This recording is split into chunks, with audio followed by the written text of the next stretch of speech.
What's been coming up a lot is in my life and around my work and everything is this notion, which I think began to surface in the 1970s with the work of Philip K. Dick, or the speculations of Philip K. Dick, that we live in a kind of simulation.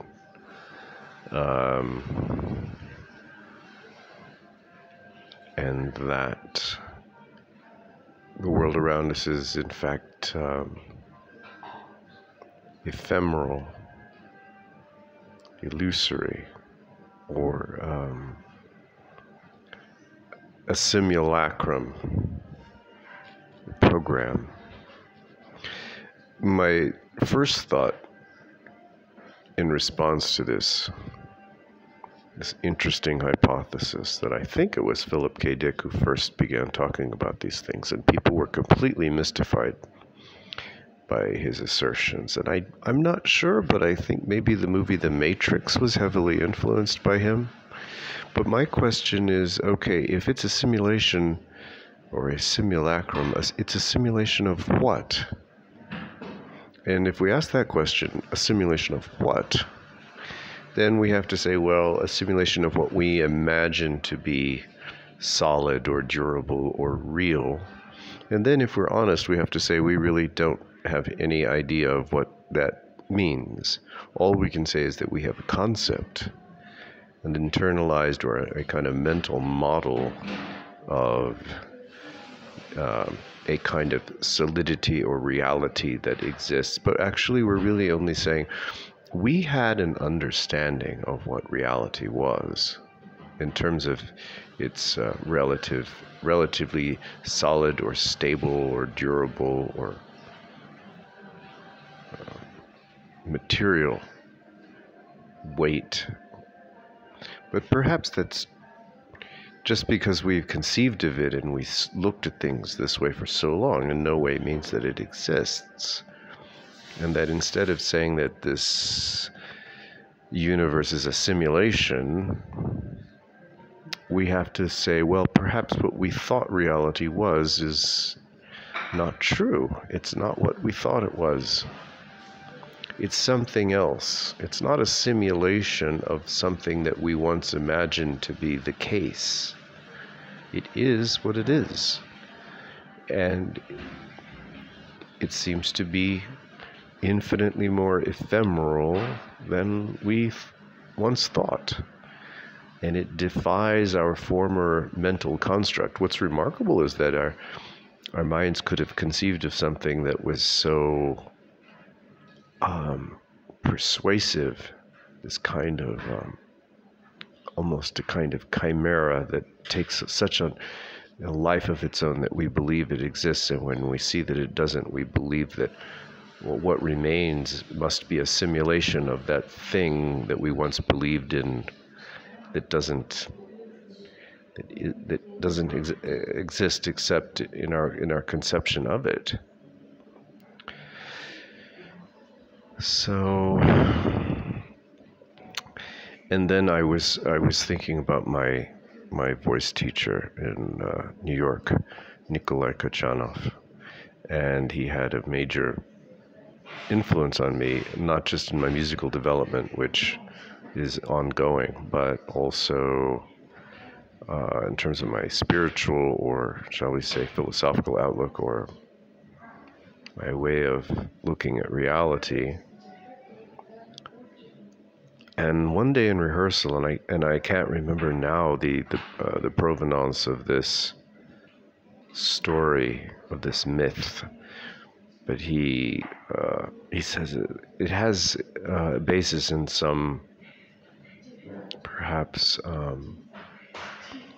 the Mongolian or Eastern Buryat, maybe mythology, and he describes in this myth of a gigantic and powerful warrior who is a horseman, and he's galloping across the steppes. And although he's powerful and his horse is powerful and he's unimaginably huge figure. His horse does not bend a single blade of grass.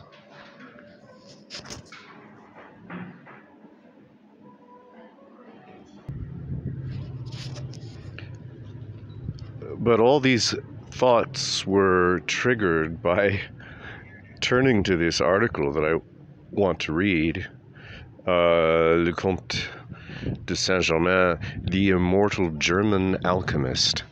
And of course, my working hypothesis right now is that Saint Germain was from Transylvania, and he comes from, his father was a revolutionary who was seeking Transylvanian independence from the Habsburgs, and his grandfather as well.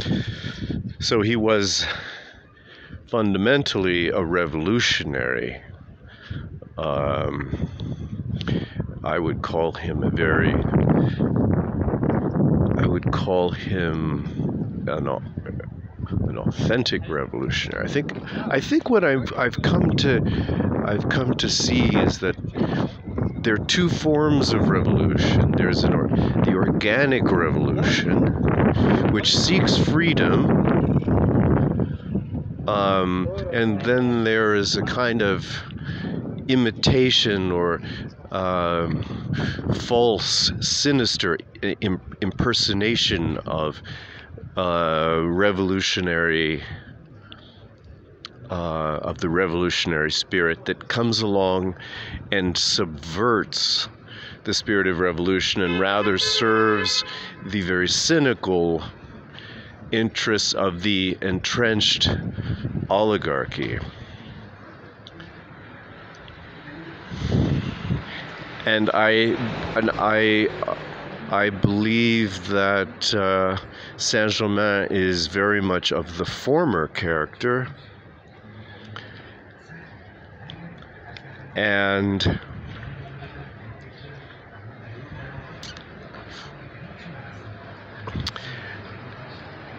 no, I lost my train of thought on this, or I'm trying to take it in another direction here.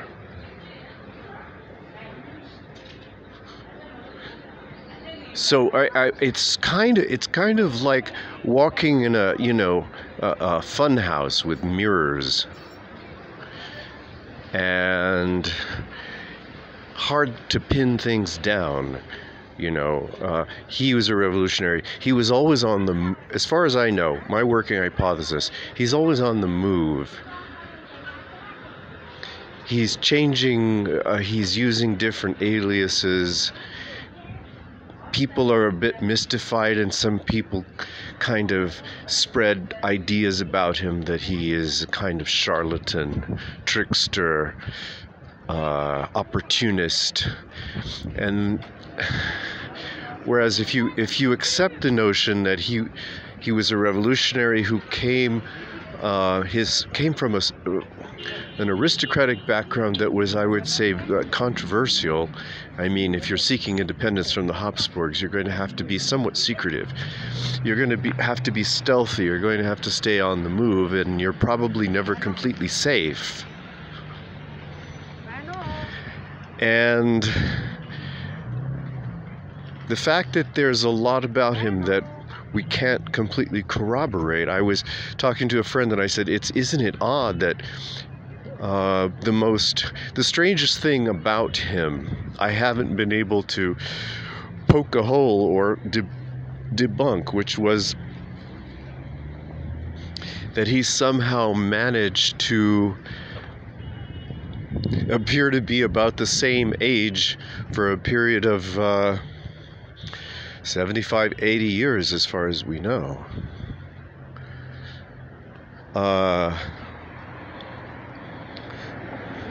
And then some of the tales conflict. And as well, we see some evidence that he was involved in the American Revolution. Even people going so far as to say he was the principal architect or instigator of the American Revolution, and that the the ideas that are at the core of the character of the American Revolution owed their existence or their birth in the political landscape to him. But I haven't found enough solid evidence yet of this. I've just I've seen some interesting anecdotal kinds of evidence, but nothing I would say concrete enough. And I'm just looking for something more, or looking for other sources that perhaps seem more concrete.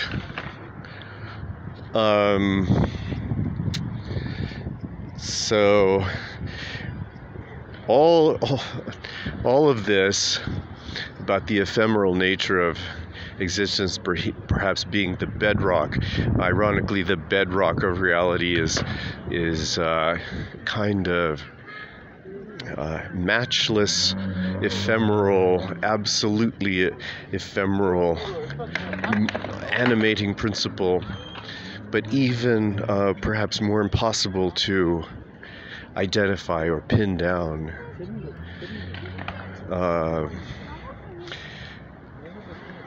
In this article, here they're saying he's a German alchemist. It's like trying to find the identity, trying to find the essential character of something, and seeing like jewels or gems that are cut, and you look through these different facets. And here we have this. We have to sort of work through all of these variations on the theme of Saint-Germain that purport to be biographical, and see where things corroborate and see where they differ, and sort of over a period of time work toward hopefully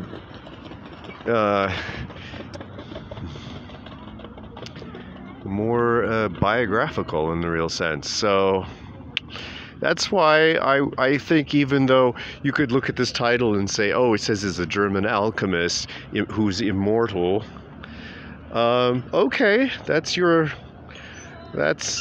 you're coming at this from. Well, that doesn't necessarily invalidate everything that's in this article. So that was why, even given, I'm not going to dismiss this just because I have a different hypothesis about who he was, which is going to be subject to change.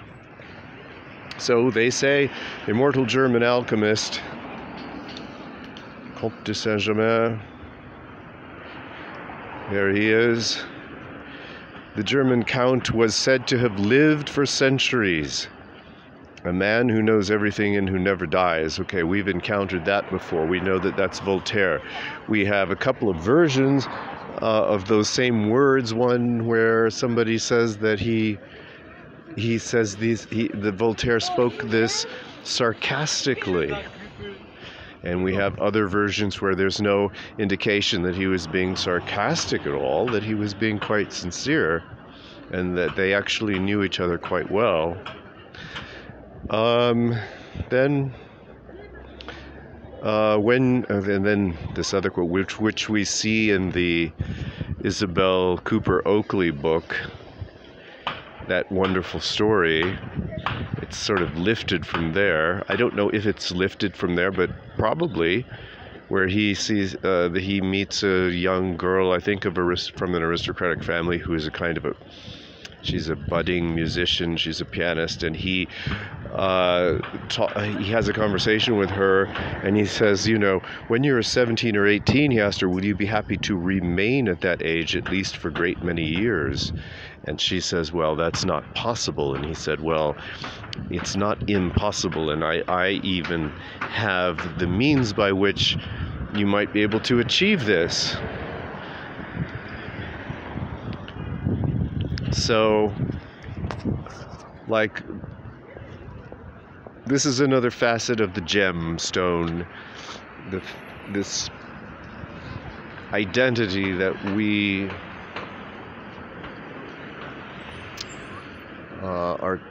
that's under consideration and that we're pondering, because in my view it can yield a great deal.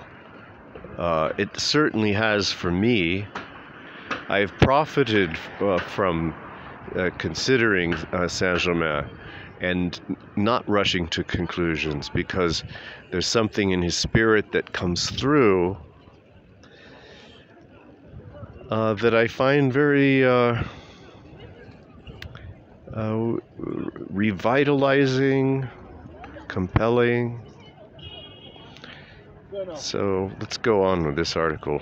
A man beyond his time. Many average, reasonable men can conceive wisdom only under the boring form of a sermon, and think of the sage only in the semblance of a clergyman. For such men, prudery, hypocrisy, and the most abject enslavement to ritual habit and prejudice must be the everyday virtues. When, therefore, it happens that a genuine sage, by way of amusing himself, which we all do from time to time, mystifies his contemporaries, follows a woman, or lightheartedly raises his glass, he is condemned eternally by the army of short-sighted people whose judgment forms posterity. That is what happened in the case of the Comte de St. He had a love of jewels in an exquisite form, and he ostentatiously showed off those he possessed. He kept a great quantity of them in a casket, which he carried about everywhere with him. Maybe they were in that... there was a chest that he had apparently when he's implicated in the American Revolution, and no one is allowed to look in the chest. And perhaps it wasn't just books, perhaps there were these jewels in there, which was his store of wealth. As we know, he was apparently he had access to, or was in possession of, an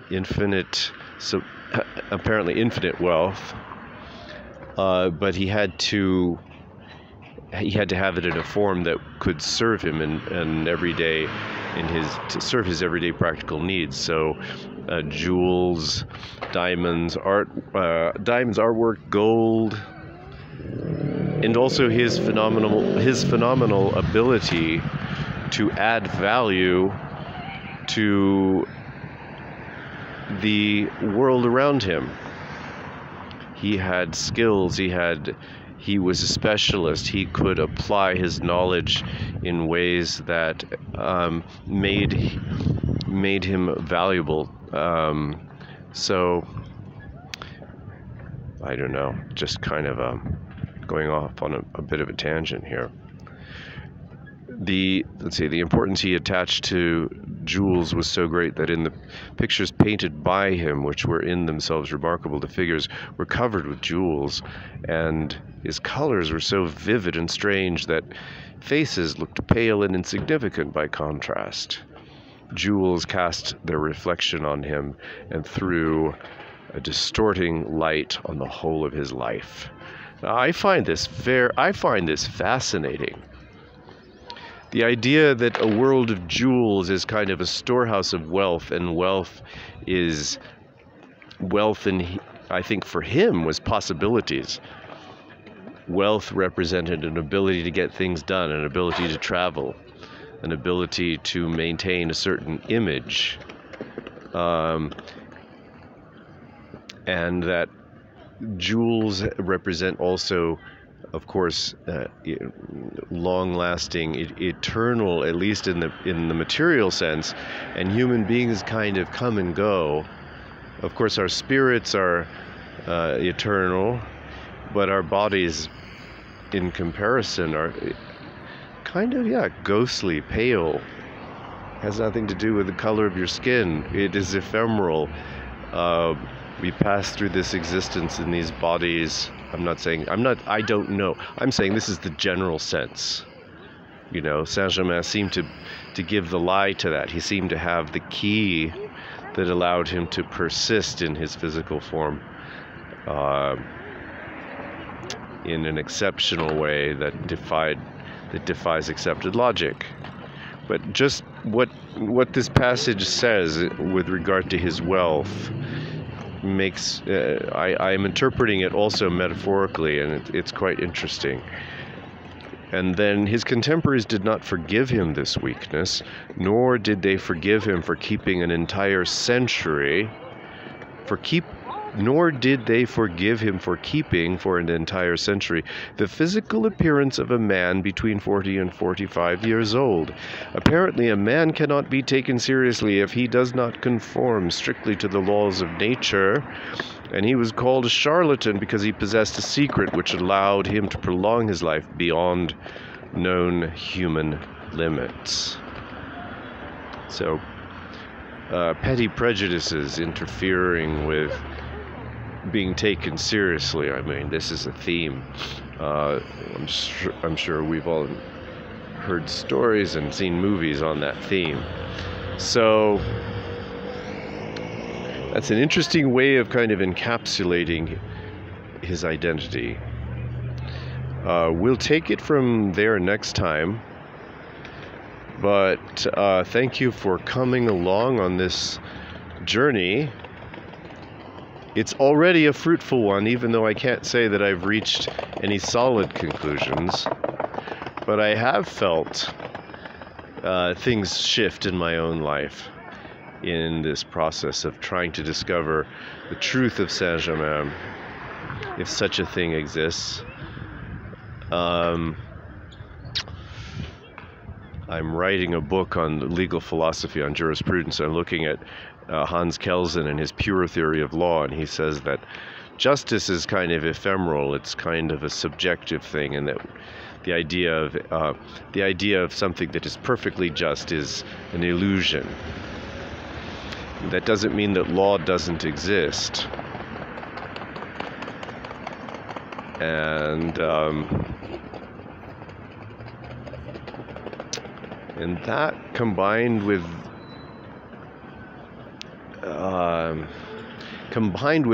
trying to hunt down this objective reality of Saint-Germain, and facing the difficulty of being confronted with all sorts of amazing stories and different interpretations. And then also the fact that this idea of reality being a simulation that just keeps coming up in all my conversations and interactions. It's kind of interesting the way it's all coming together, but we'll pick up with this and we'll get into this next section, his lifestyle. So thanks very much.